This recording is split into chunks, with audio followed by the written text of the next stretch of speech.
Hola amigos de Reporte Índigo, pues hoy estamos en el Senado de la República, estamos con el senador Ricardo Monreal, con quien vamos a platicar. Senador, muchísimas gracias por su tiempo y nosotros estamos muy agradecidos que nos haya otorgado estos minutos. Comentarle, Palacio Nacional se ha convertido ahora en el centro de la política nacional. ¿Cómo ha cambiado la política en la 4T? Primero, bienvenida, Mami. Bienvenido a medio de comunicación. Yo creo que ha cambiado mucho el país. El estilo de gobernar del presidente López Obrador se ha impuesto y ha generado una dinámica que no habíamos visto en toda la historia del México por revolucionario ni antes. Desde Palacio Nacional, desde las 7 de la mañana, se genera la agenda pública del país y el presidente de la República es incansable. Nunca habíamos tenido en la historia del país un presidente que todos los días estuviese generando esta comunicación directa con los ciudadanos y con los medios de comunicación. Entonces es un estilo propio, es un estilo que en lo personal veo que no existe en ninguna parte del mundo y que México lo ha instalado como un estilo personal de gobierno del titular del Ejecutivo Federal. Senador, Los Pinos fue un signo de corrupción y de opulencia. Ahora, ¿cómo debemos de ver a Palacio Nacional? Palacio Nacional es un edificio extraordinario, lleno de historia, pero ahí estaba, abandonado, sin uso, solo para efectos protocolarios, cuando había visitas de Estado, cuando había turistas. Ahora es un inmueble dedicado al ejercicio de la función pública. Se abandonó el lujo, el privilegio, el exceso que encerraba Los Pinos, lleno de personal, 7,000 miembros del Estado Mayor Presidencial, mucha gente de servicio, cocineros, chef, ayudantes. Todo eso lo enterró el presidente de la República, López Obrador. Es decir, se terminó con todo este séquito de privilegios, todo este paquete de privilegios ofensivos a la sociedad. Hoy Los Pinos es un centro recreativo de cultura y Palacio se revivió en su funcionamiento para el cual fue creado hace siglos. A mí en lo personal me gusta ir a Palacio Nacional porque es historia y porque ahora se está usando de manera correcta para gobernar y para de ahí establecer y dictar las políticas públicas de beneficio a la nación. En Palacio Nacional hemos visto llegar a grandes empresarios, presidentes, y todos llegan ya sin tantos lujos, tantos guaruras y todo eso, pero Palacio Nacional sí es el centro para destrabar y para lograr acuerdos, porque sí, hemos visto que ha habido desencuentros, por ejemplo, con el Consejo Coordinador Empresarial, pero también se han alcanzado acuerdos con otras organizaciones. No, sí, es un lugar, una plaza, un espacio de lograr acuerdos y consensos. También ha habido desencuentros, los hay siempre, pero el presidente es muy hábil y estoy seguro que esta segunda etapa de su gobierno, que inicia en diciembre, como su tercer año, habrá un ejercicio de mayor comunicación, de mayor interlocución con el sector económico, con el sector productivo, con el sector empresarial, por una razón simple, porque requerimos de todos los sectores para reactivar la economía después de la pandemia, después de la etapa post-COVID-19. Y senador, usted es un gran aliado del presidente, lo hemos visto, ha sido políticos que he estado muy cercano a él, pero ¿cómo lograr estos consensos? Y luego desde la mañanera hay algunas descalificaciones, algunos pronunciamientos. ¿Cómo ha sido posible lograr estos consensos? No son fáciles, porque, repito, es un estilo único, inédito. El presidente de la República se alejó de la ortodoxia política tradicional. No lo puedes tú meter a un saco de políticos tradicionales. Pero en su caso, senador, ¿qué ha tenido que enfrentar usted? O sea, porque finalmente hay consensos, hay, sí hay acuerdos. En el caso del Senado, hay una buena relación con todos, hay respeto y hay mucho diálogo. Le dedico muchas horas a platicar con cada senador, con cada grupo parlamentario, incluyendo a todos, o sea, adversarios o aliados, PAN, el PRI, el PRD, Movimiento Ciudadano, el PT, el PES, el Verde, con todos tengo una relación de respeto. Y sobre todo, cuando se da la palabra y se propicia un consenso, un acuerdo, hay que respetarlo. Esa es la base de la política, el que cumplas lo que estás ofreciendo y que tu palabra no quede empeñada en una barra de hielo que pueda desaparecer y que pueda derretirse. No, es clave el diálogo y es clave el acuerdo para poder transitar hacia estadios de desarrollo político mejores. Y en el Senado estamos esforzados en hacerlo. Las leyes que aquí hemos sacado, un gran porcentaje de ellas ha salido por unanimidad. Yo les diría el 70-80% de leyes o instrumentos jurídicos constitucionales los hemos sacado por unanimidad. En el caso cuando hay filtraciones de investigaciones contra un senador o algunas implicaciones incluso de fuego amigo, ¿eso también ha afectado el trabajo legislativo? Sí, sí afecta, porque aun cuando estemos reunidos en la Junta de Coordinación Política, una filtración, una acusación, una persecución judicial, pues los retira y de momento asumen una posición de mayor dureza en la negociación. Y me parece que es lógico, sí se dificulta más para la construcción de acuerdos cuando esos casos son ventilados públicamente o cuando son incluso filtrados o son señalados por la autoridad, ya sea ministerial o jurisdiccional o de la función pública, sí generan resquemores y generan mayor polarización al interior. ¿Qué es lo más complicado de ser la mancuerna legislativa del presidente?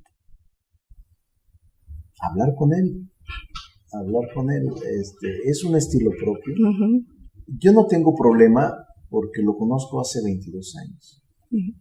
Sé que es un hombre recto, no miente, nunca ha mentido y es muy predecible, o sea, no te engaña con doble discurso, no te engaña simulando una cosa y haciendo otra, es muy directo, por eso digo que es muy predecible.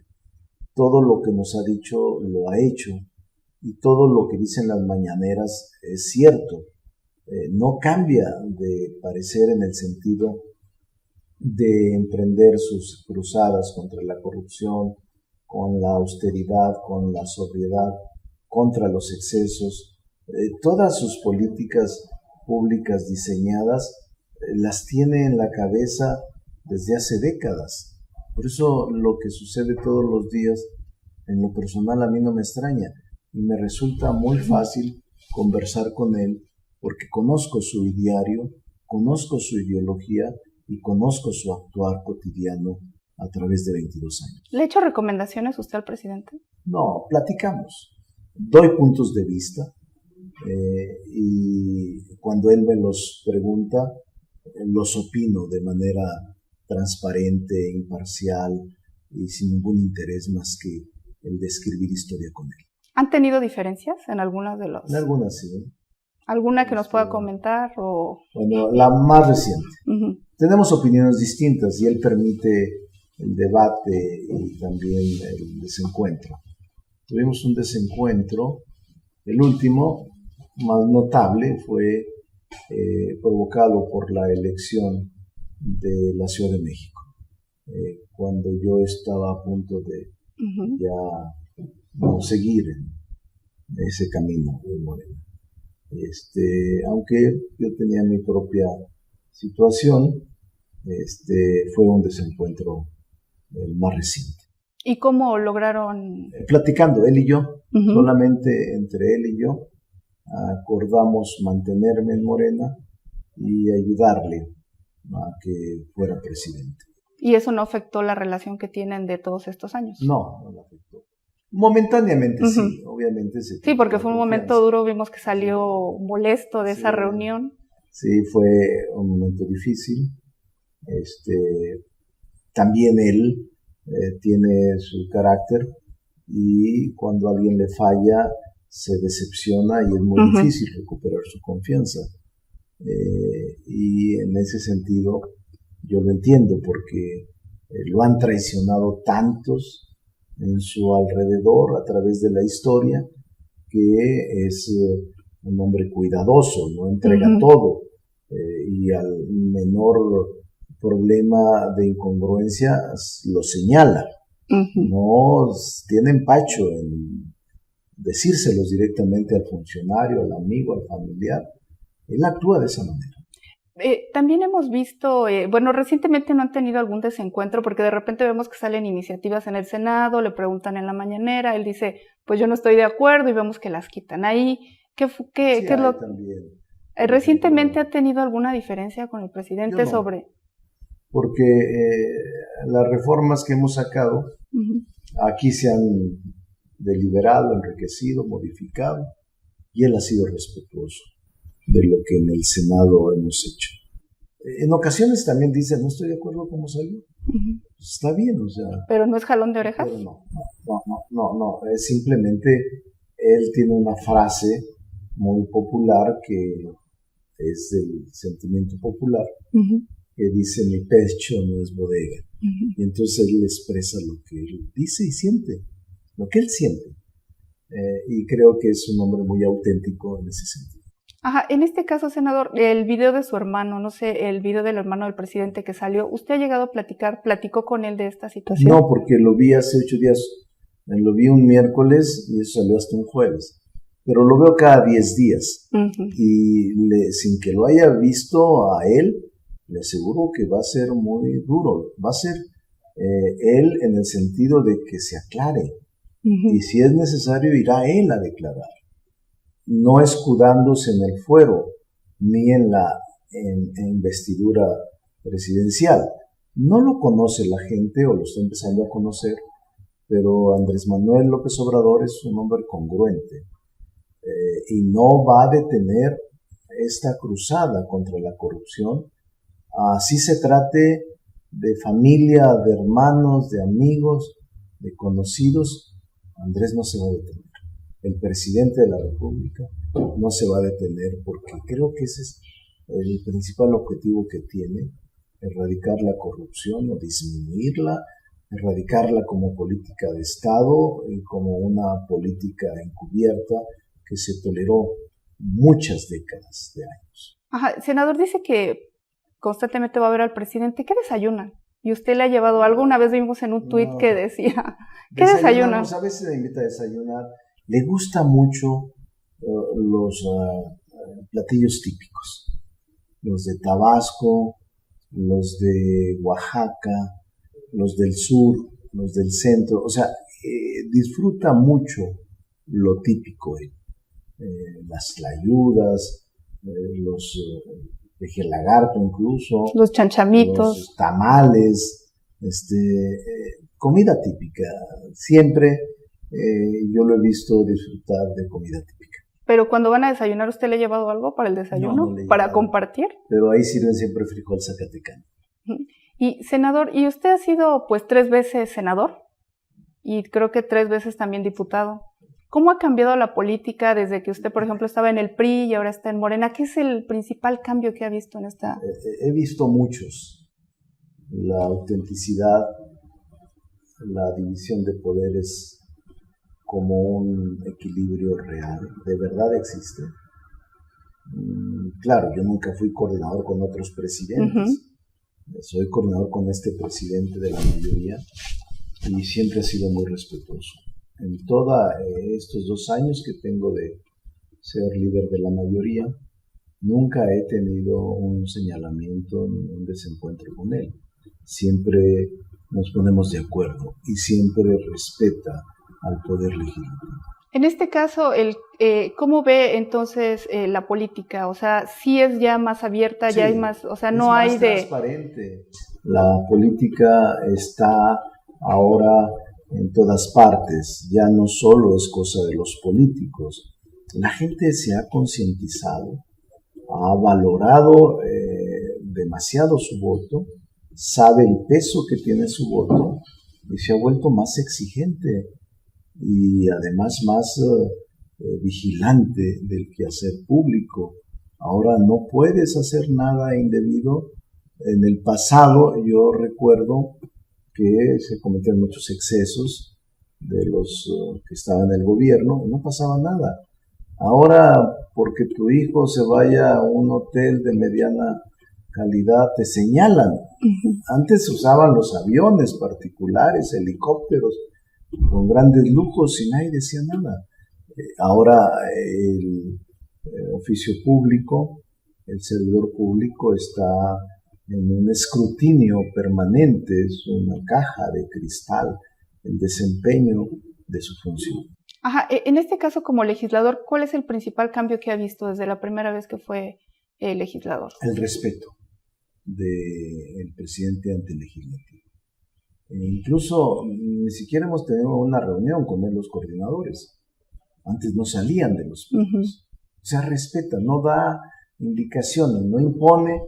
Creo que ese es el principal atributo de que dio paso a un equilibrio real de los poderes de la Unión y que hay un contrapeso real del poder legislativo sobre el judicial y sobre el ejecutivo en razón de nuestras facultades constitucionales. Pero sí hay un cambio real.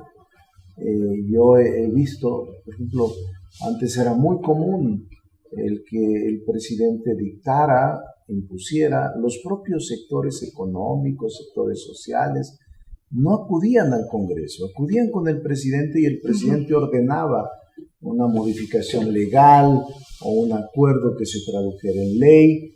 Ni siquiera los empresarios venían al Congreso. Ahora no, ahora sí vienen porque saben que somos un auténtico control, un auténtico contrapeso, un auténtico equilibrio entre los poderes. Y, senador, en un ejercicio de autocrítica, ¿en qué ha fallado la 4T? ¿Qué le falta? No, yo creo que la 4T está en un proceso de consolidación. Pero ha tenido algunos problemas. Sí. ¿Usted lo consideraría falla en este proceso? Creo que ha habido un ejercicio bueno. Va a tener que analizarse bien en un afán de reflexión pronto ese tipo de análisis, pero yo no puedo señalar fallas de la 4T porque ya lo han señalado los opositores. Pero también es buena la autocrítica, sí, senador. Lo hacemos al interior y lo hacemos en un debate reflexivo para no exteriorizar y no afectar a la 4T desde dentro. Creo que ese es un error. La autocrítica siempre existe y siempre la hacemos en el grupo parlamentario de Morena, pero tratamos de no exteriorizarla para que no sea usada en contra de la propia 4T.